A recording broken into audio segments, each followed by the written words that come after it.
No worries. Okay. So yeah, recording has started. So we will make sure to. I am avoiding a legal snag by telling you you're being recorded. That's what it just Oh, said yeah. on there. Wait a second. I'm out. So I just want to, like I said, the teachers that are going to be watching this, and hopefully there'll be a bigger future audience. But can we just start with the basics of like kind of what is gamification to you? How did you find the need to do that in your classes? And so I'll let y'all just, kind of go with that. Beth, you want to go first? Sure. Okay. Like it kind of said in the Schoology thing a few years ago, I was just running into this issue where none of my kids were doing anything. I mean, they were just lumps on a log. They weren't accomplishing anything. Um, even when you would say you are going to fail, like in 1 week, you are going to fail, they just didn't care. And so I just started doing some research online about some different things that got kids more engaged because I did have access to all this technology, and I just kind of stumbled across gamification, and I started embedding bits and pieces of it, and then it started to work. And so the next year I just went all out with it. Yeah. Gamified. So yeah, mostly just to get your kids to do. You're like anything. I don't care. How long have you been teaching, Beth? 7 years. Yeah, and to me, it's gotten worse as far as work completion. I've been 11 years in the classroom, and then I've been doing this job for now a year and a half. So, Jim, what about you? How did you stumble upon gamification? Well, I'd always loved video games. I played video games for as long as I could remember. Um, but it first occurred to me to use games in classroom when I was teaching my favorite course, which is ancient history.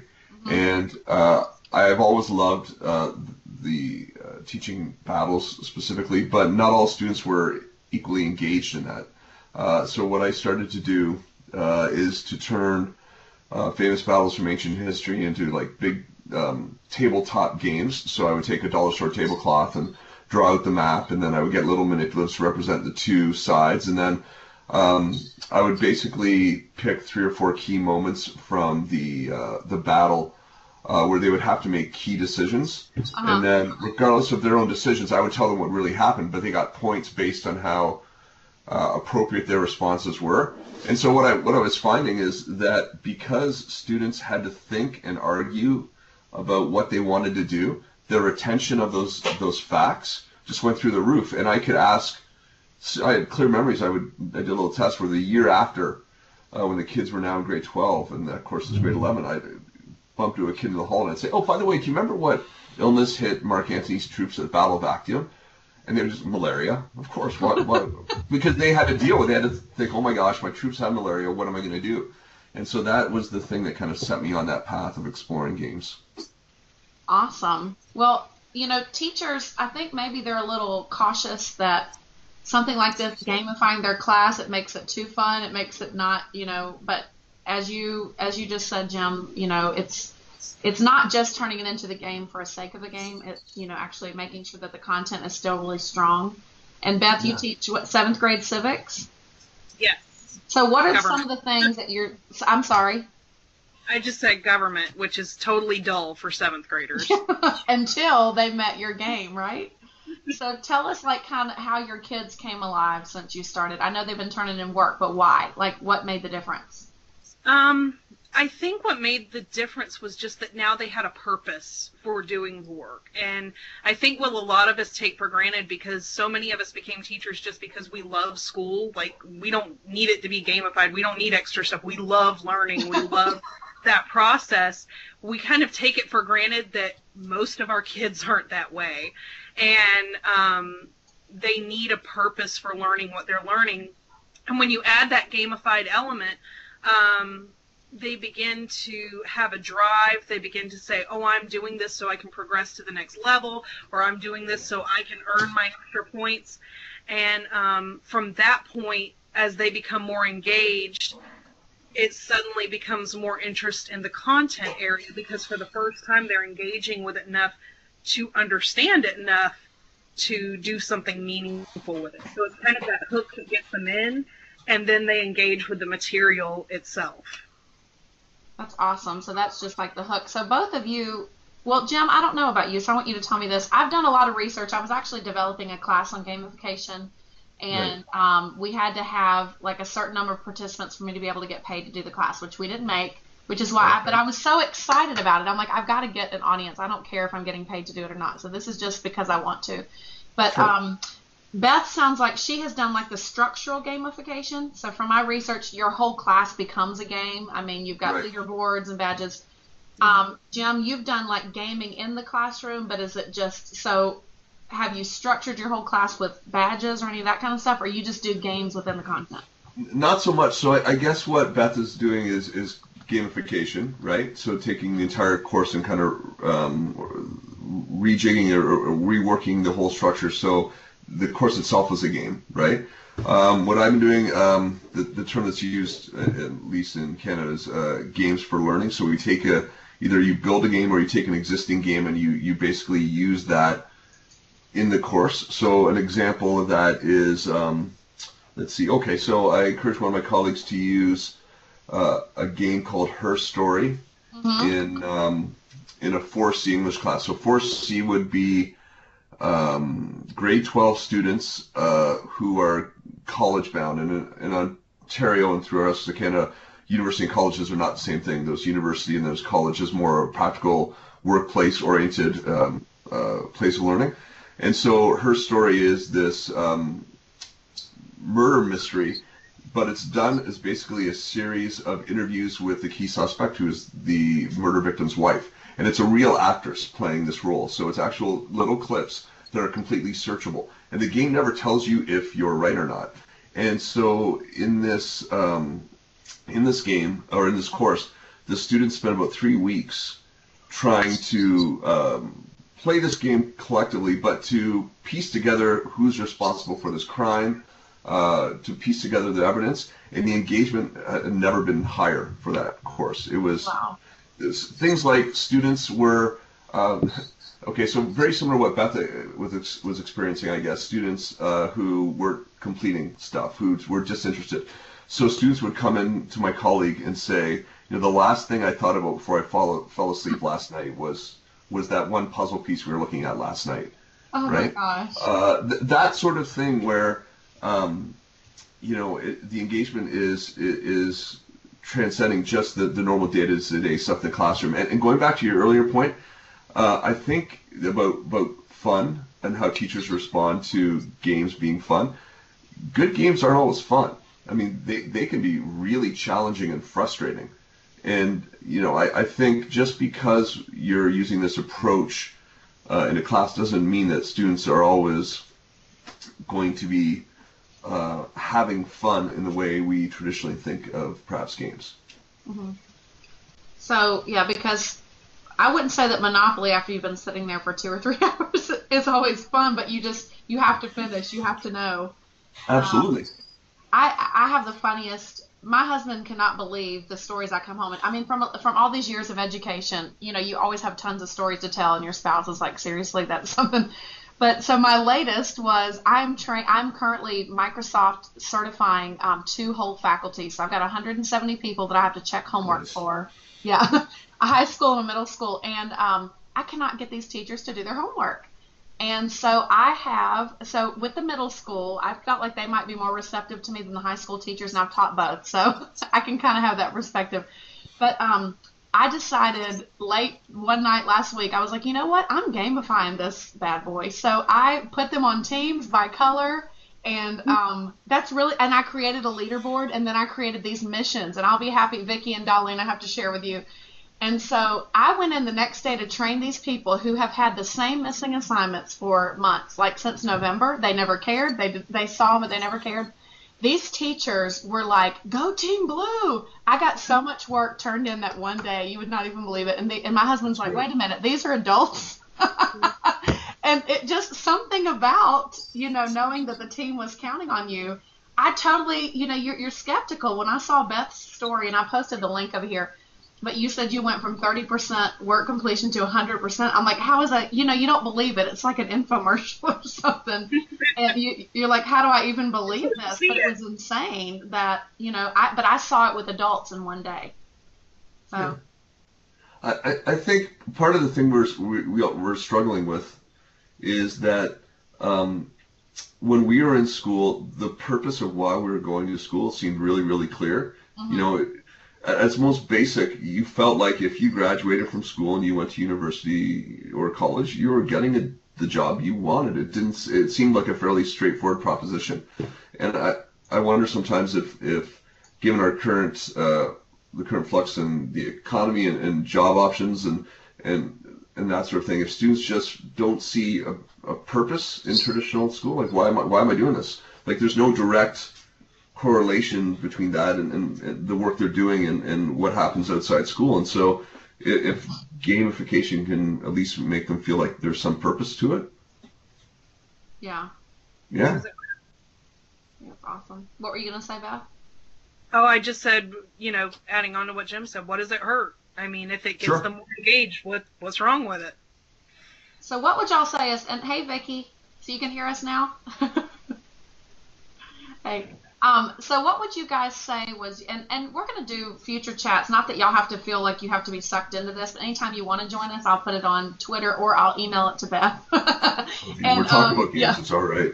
But I want to talk, I want to, on future chats, do more specific things like, okay, some badging resources, leaderboard, that kind of, how you developed your leaderboard. But, oh shoot, I just lost the whole train of thought. I need to not tell jokes in the middle of what I'm trying to say because then I can't function. We were talking about getting started and, okay, if I had a teacher that, I've been researching this for several months now to develop my class, so I kind of get it, but you have a teacher that's brand new. What's the easiest way that they could jump into? I want both of you to answer this because, Jim, you're taking a different approach than Beth is. Like you said, you insert games for learning. She actually has a game. What would be the easiest process for just getting started? For my approach, I think two things come to mind. First, building a game takes a lot of work, and you will learn a lot with your students, but it is an exhausting endeavor. So choosing a pre-existing game would probably be a better approach. I would also add the caveat, though, that you have to become intimately familiar with that game if you're going to add it to classrooms. So if you think of a traditional novel, for example, novels are very linear. Start at page 1, you read to the end. You as a teacher know everything that's in there. Games, because they are open world, or a lot of them are, there can be things that you missed through on your original, or they missed on your original playthrough that that students might discover. So you have to be very, very comfortable with that.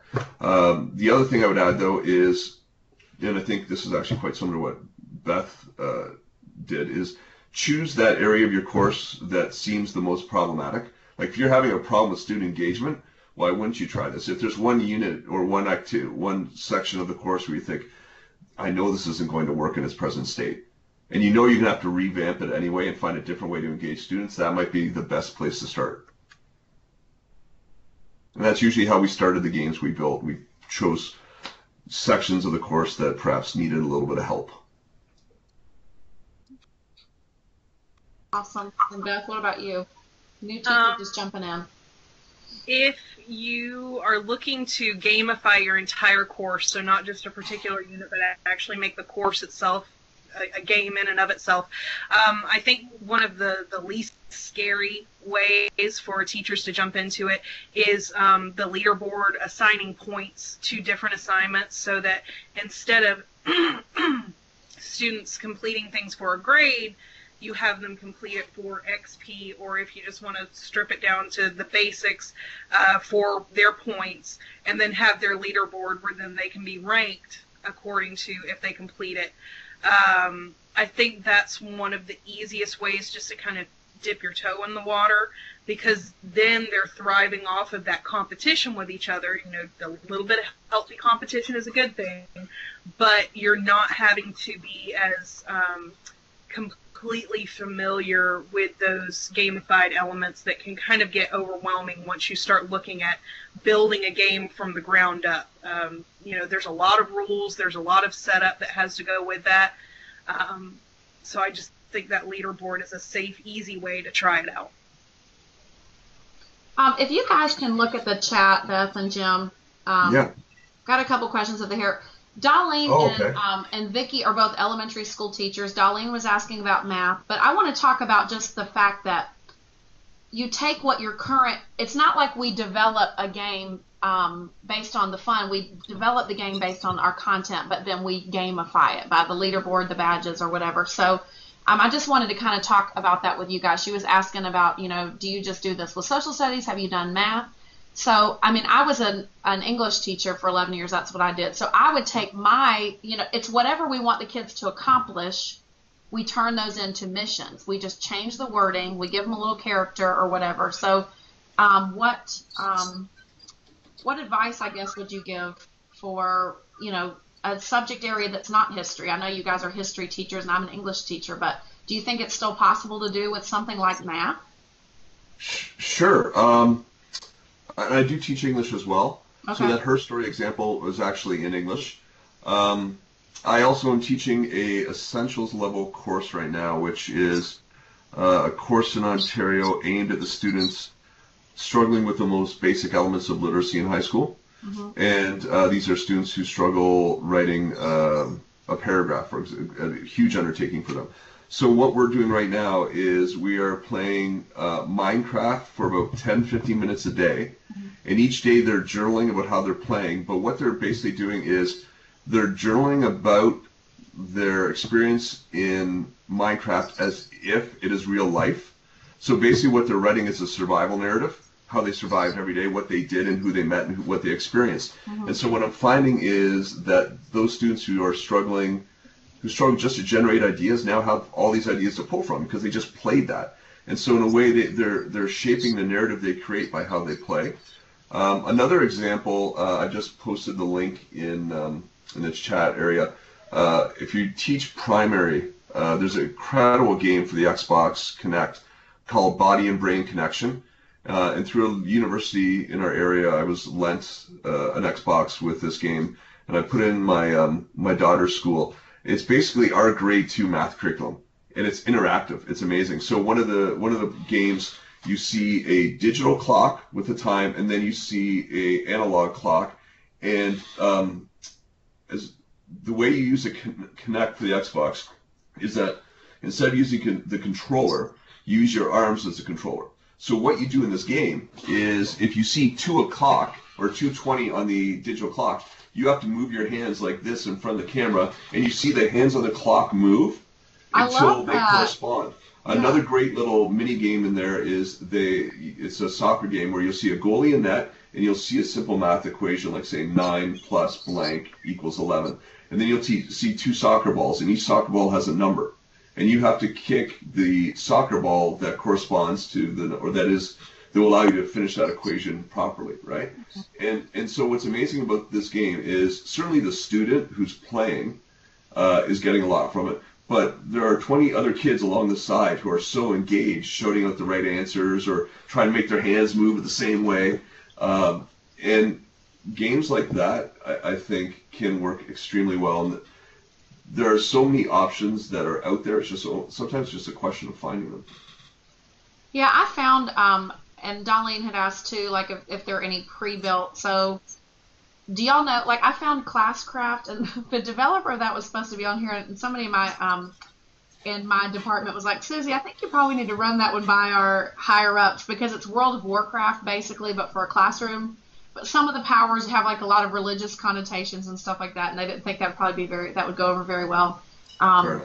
Yeah, spiritual. I don't mean necessarily just religious, but like spiritual witchcraft kind of stuff. And so, do y'all know of any platform that you don't have to pay for that you can start building? Or it has kind of. I know Beth, you're using Schoology, but isn't that like does your county have like a subscription to that, or how does that work? We have a subscription now, but you can sign up for it for free. Okay. I used it for free for 2 years, 2.5 years, something like that before our county purchased the license for the whole county. So it works perfectly fine through the free version. And we already have, Vicki and Darlene, we have Edmodo, I know, through Cherokee County. And so I'm assuming it would do kind of the same functionality. So what I would encourage you ladies to do is, I think at the very top of the chat, I posted the link to the article where Beth was interviewed about her game. And you can actually go in and you can sign up as a student in her game. You could see all her I had so much fun looking at all your stuff.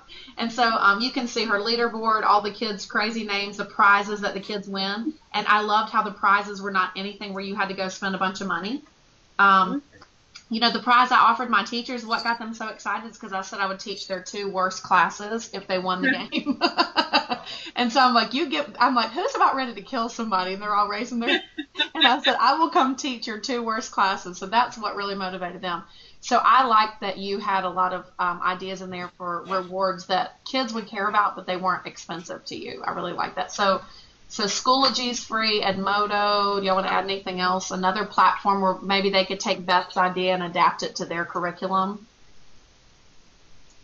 Well, there is, it's not really for what Beth's doing, but there is a app called Project Spark that is playable on both Xbox One and any Windows 10 platform, and it was recently made free by Microsoft, and it's actually a game creation tool. So if you want to get into coding a little bit, it's actually a very simple program to start using. Basically, you can start dropping in pre-made shapes like trees and houses and that sort of thing, and add characters as well. And those characters all come with what are called brains, and those brains are really simple block codes that, when you look at them, just make sense. It would remind you a little bit of MIT's Scratch program that's online, where it's just these building blocks that you use and you drag them in, and once you start playing around with it, it's incredibly simple to actually make a fairly complex game pretty easily. Awesome. I just clicked and put that over in the chat. And Nice. the good news is that Vicki and Darlene, our county has said whenever you're ready to transition over to Windows 10, the tech specialists have permission to do that. But they've already converted all the student computers to that, or they're in the process. I know Bonnie, is their tech specialist, is in the process of doing that. So Darlene had another good question about, can we start mid-year? I'm thinking that maybe they could add some elements this year and then kind of build. I mean, I know over the summer I would just be like, okay, I hated this and this and this, and I would want to do something about it. So maybe you guys said maybe start with the area that's the most, I guess the one that causes the most problems, the most problematic. I'm trying to think of the word, and go from there. Maybe add a couple elements. Have y'all ever started mid-year, or did y'all both start at the beginning of the year with what you did?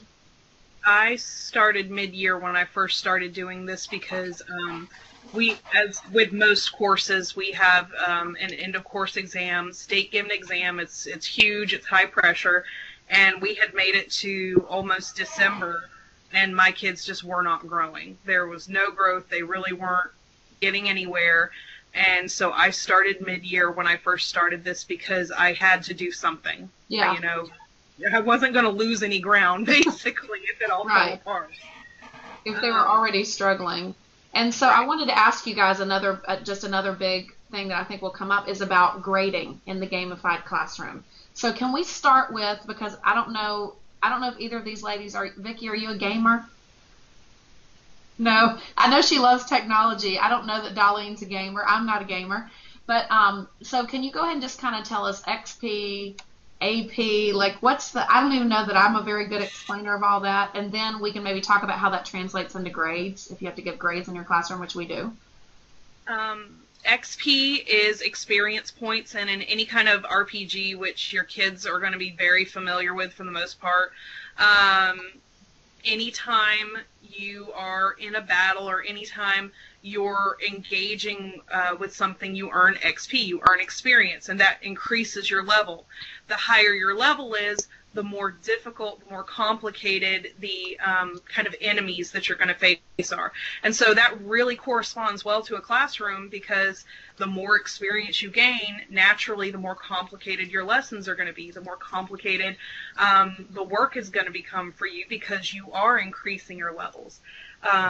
AP is for achievement points, and you get those anytime you accomplish an achievement. So achievements can be really anything where you've done something major. In my class, they earn achievements whenever they master a standard, and then there's some thrown in there, if their parents come to an after-school event, or if they earn a really good score on a practice test or something like that. You can add extra ones in there, but basically AP is given any time they accomplish something that's achievement worthy. Okay. I would say XP corresponds more to their actual classroom grade, because that's what you get upon defeating an enemy, which in your classroom would be an assignment. Yes, those are big enemies for a lot of students. So do you have like, so when you sat down to do this, you just said, okay, here's all the stuff I usually teach in a year. Let me kind of rate it on the, or I guess maybe in math, Darlene would have the easiest task as far as that goes, because it naturally gets, I'm going to mute myself. No, I can't mute me, but somebody's kind of ringing. I'm going to mute. Okay. In math, naturally the assignments build on each other, so they would get harder. But for the, other subjects like our English, we just would kind of rate, I guess, and then group them that way into levels, like rate when things get harder. Does that make any sense, what I'm trying to say? Kind of sit down and analyze the your way curriculum. I put my classroom, since civics, I can kind of treat it's non-linear. We can chop stuff up. I know math teachers can't do that, but I can. So the way I get more difficult is basically my expectations get higher. Mm-hmm. When you're down at the bottom level and you've only got 200 XP, you really haven't done anything. There's a lot more intervention from me, and my expectations aren't necessarily as high. Once you've hit 200,000 XP, well, you've accomplished a lot. You've really been progressing through this. So I step back. I require you to do a lot more on your own, and my expectations become much, much, much higher. So you're having to do way more for me to be happy with you when you're at a high level as opposed to a lower level. Right, because you've proven you can handle that. Okay. Right. So, Jim, how do you grade? If we're doing something like what I described with her story before, we tend to treat it like we would treat any text in an English class. Mm-hmm. And so just like we could have students write at length about a novel or do a presentation about a novel, all the same strategies I think can be used with games. And so, in fact, one of the ways I teach comparative essay writing now is the first comparative essay students write in my class is about media they're already familiar with. So they can compare, say, 2 video games, 2 TV shows, say the depiction of women in 2 works in the same genre. All those options work, and because we're treating them as text, we can use almost all the same sorts of evaluations we've used for more traditional texts. When it comes to video games that we've actually built, it depends a little bit on which game we're looking at. But we built a game about ancient Egypt, and so one of the requirements was for each student to create one character in the game, but to do all the research for that character. So if you were responsible for playing the role of a farmer, you had to become completely immersed in that character's world. So you had to know everything you could find about what that farmer actually did. Mm-hmm. And it's been a few years since I evaluated that one, but if I recall, they had to create a full character synopsis and provide the research that backed up that creation, that creative work. So if we're creating a game, having them supply the evidence that they were using to construct their part of the game would be one way we could evaluate them. So I can see, like with Vicky's little ones. Vicky, are you 3rd grade? 2nd? Yeah, 3rd grade. Okay. And Darlene is 5th grade? Yes. Okay. So we got a 3rd and 5th grade. So with Vicky's 3rd graders, I can see that, on a simpler level, we can take a graphic organizer, have them research a certain something, and then we could maybe use Scratch or Scratch Junior to have them create a game that goes with that particular unit.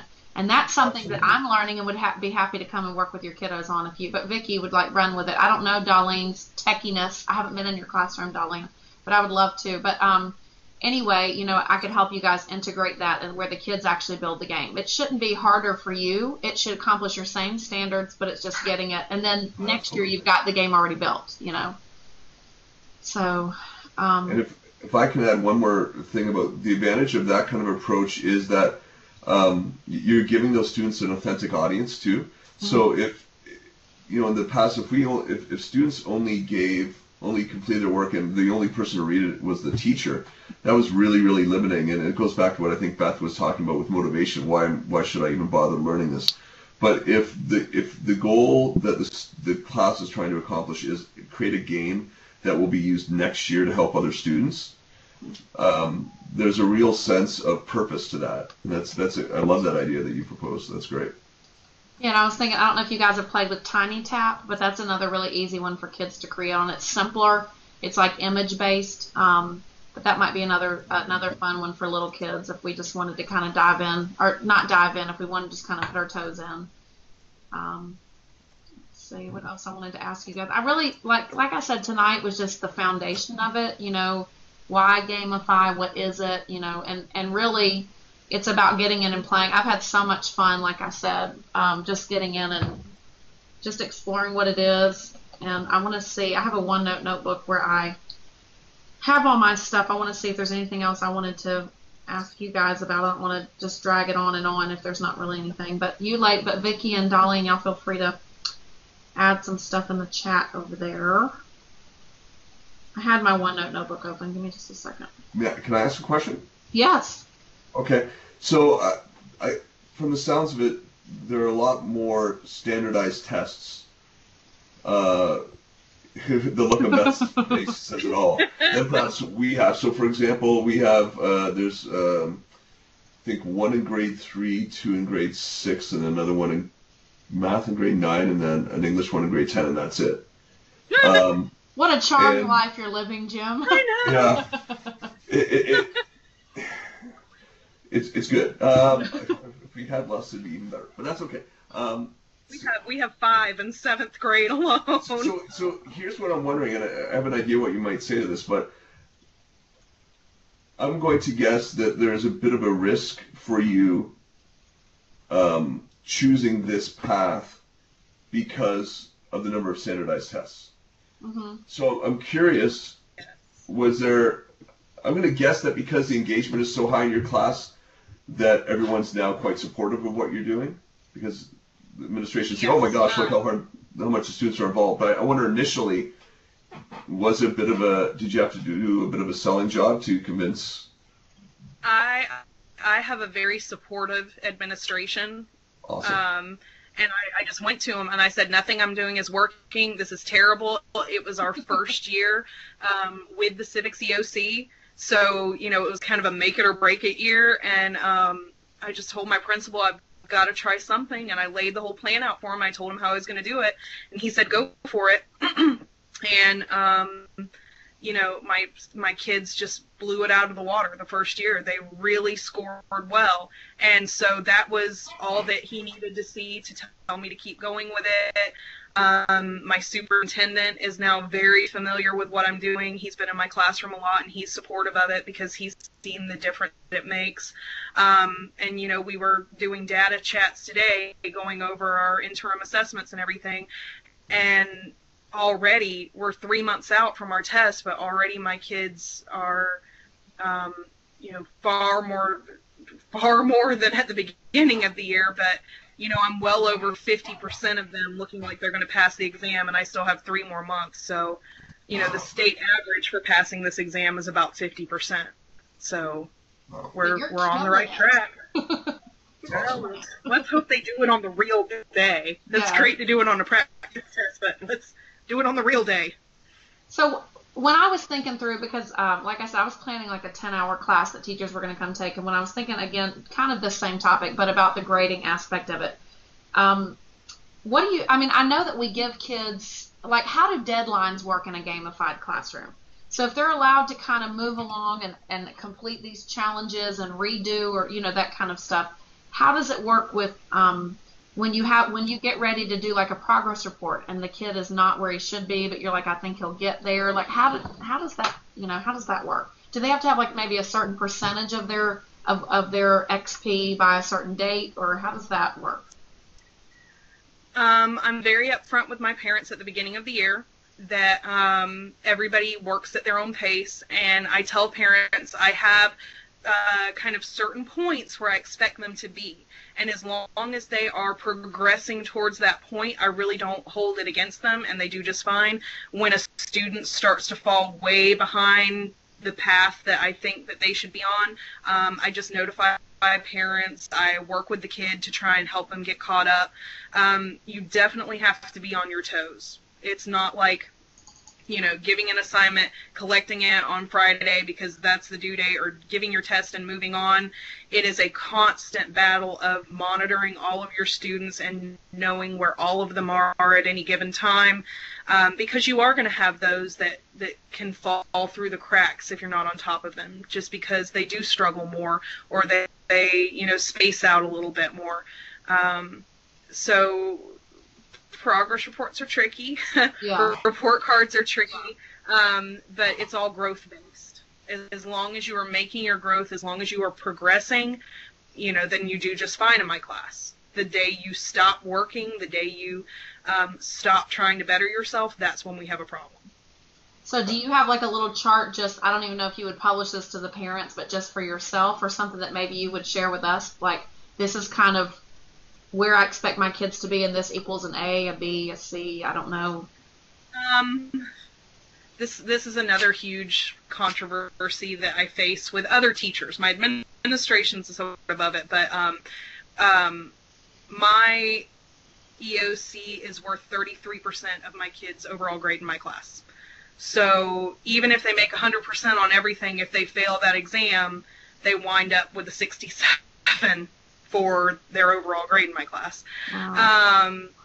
Yeah, so there's a lot of pressure on that, and I teach it's mastery learning in my class. It's mastery based. Some teachers do mastery to like 70-80%. If you make it to that point, you've mastered the standard, you can move on. I require 100%. So basically, as long as my students are doing their work and meeting the objectives that I set for them, there's only 2 grades. And I tell my kids that at the beginning of the year: you're either earning 100% or you're earning a 0. And 100% means 100%. It doesn't mean like, oh, I feel like, Johnny, you did okay for you, so I'll give you 100%. It is the top-notch quality that I would expect of my absolute highest achieving students. You tough girl. I was always tough too, but well, I say, hey, if you can get it, go. That's awesome. Jim, were you going to add something? I thought you were going to say something earlier. I interrupted you. Well, just I think it seems to me a couple of those points connect. So there's a question in the chat about, is there any negative to competitiveness? Do kids feel sad, or do they cheat or anything like that? And I think I'm going to guess, Beth, that one of the advantages of the system you outlined is that if you construct a game world effectively, students or any player or student who is struggling, who is at the bottom end of things, has the easiest time to move up. Whereas you mentioned before that the difficulty increases, it becomes harder and harder as you go. So students who I think are struggling probably find it fairly easy to get on the right path again. Is that fairly accurate? The more you struggle, the more I'm in your business, is basically how it works. The students who, I have some students that barely speak to me, and I know that sounds terrible, but basically they can teach themselves. They get it on their own, and they fly through the material. I have one student now that, it's only February, and she's going to be finished with all of her coursework for the year in probably about 3 weeks. So she's at the top of the leaderboard. She just takes off on her own. Those kids who hover around the bottom are there because they are really struggling, and so they need more interventions from me. So the leaderboard becomes not just a tool for them to motivate themselves, it becomes a tool for me to see, you've been in 78th place for a long time now. What is happening? Why aren't you moving up? You should be bumping up some levels. It kind of lets me see who needs me and maybe who's okay at the moment. Yeah. I love that because it's not holding back. You know, like you said, we were the kids who liked school. That's why we became, well, for the most part. I think some people become teachers as a reaction to the how bad they hated school, and more power to you.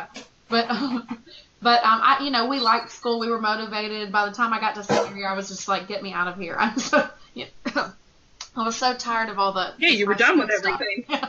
And so, and you're just so tired of the stuff that comes along with it. So I love that it really is. It's good for the kids who really do need you, but it's also good for the kids who just have felt held back by the way our system is. You know, I don't know a classier way to say that, but we don't want to be a gate that's always blocking kids that really are capable to go ahead to. Absolutely. So, you guys have been awesome. I feel like I get to talk to two famous people tonight. I'm totally fangirling both of y'all. Another quick question that I had, how do you display, do students with Schoology, and this I guess is handled differently because of the different ways you guys do games, but do parents want to see kind of what's going on with their kids because they're not getting papers home? How do you handle that? The way Schoology works, parents can actually shadow their kids, and they can do this in the free version too. Every student is assigned an individual parent code, and the parents can sign up for a Schoology account for free with that code, and what it allows them to do is basically like stand over their kid's shoulder, and everything that the kid does, everything that they turn in, the parent can see every comment I make on it. So if I return it with feedback and say, you know, you're headed in the right direction, but you're missing a little bit here, or you're missing something here, the parent can see that. So I feel like that gives the parents not just an opportunity to, you know, see the papers that are coming home, but actually be in the class with the student and see kind of what it feels like to progress through those missions with the kid. So the helicopter parent is in paradise because they're like, yes, I can do everything my kid does.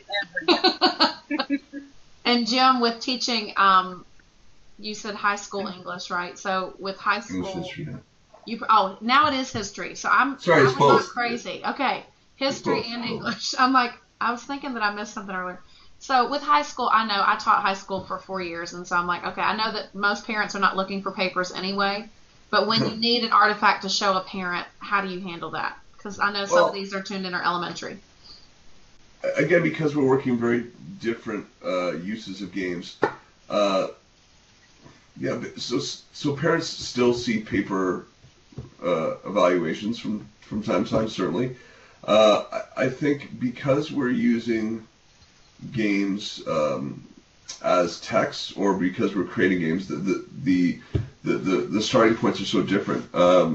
What I can say though is that when it comes to student responses to this approach, it just seems that parents are happiest when they see their students their kids engaged in school, right? Yeah. So I've never had a parent come to me and say, in any way, question that approach at all.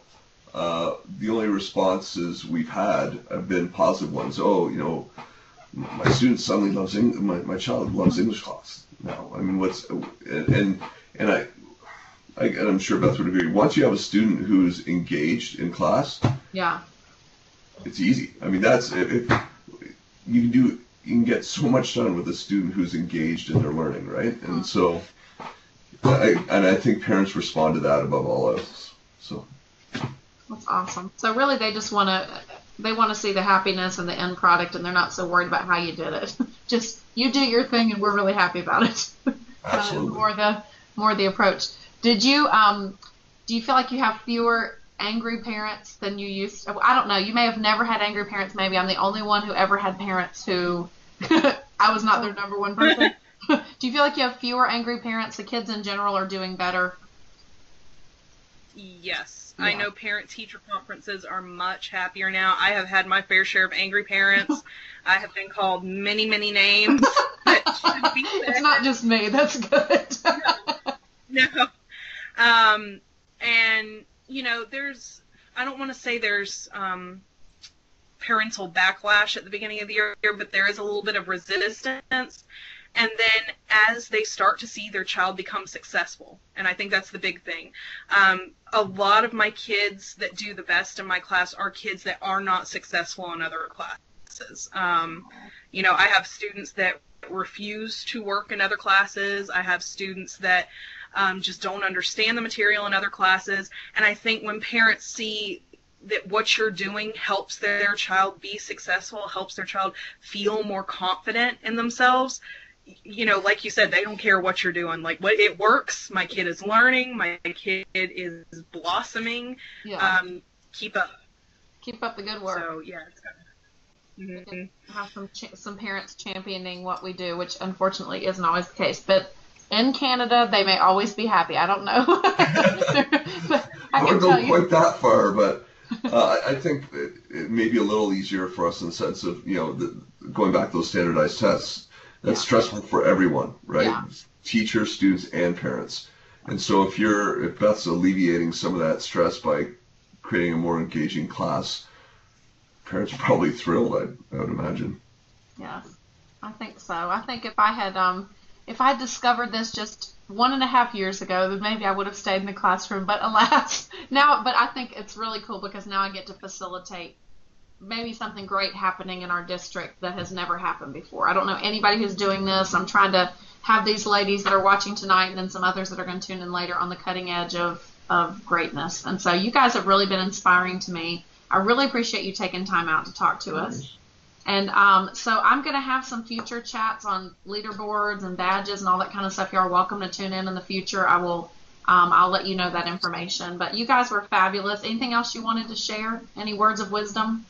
Well, I did post a link. It's well up there right now for a game that is based on the grade 1, 2, and 3 math curriculum in Ontario, and it's called Prodigy. But the full title website's something like Prodigy Game.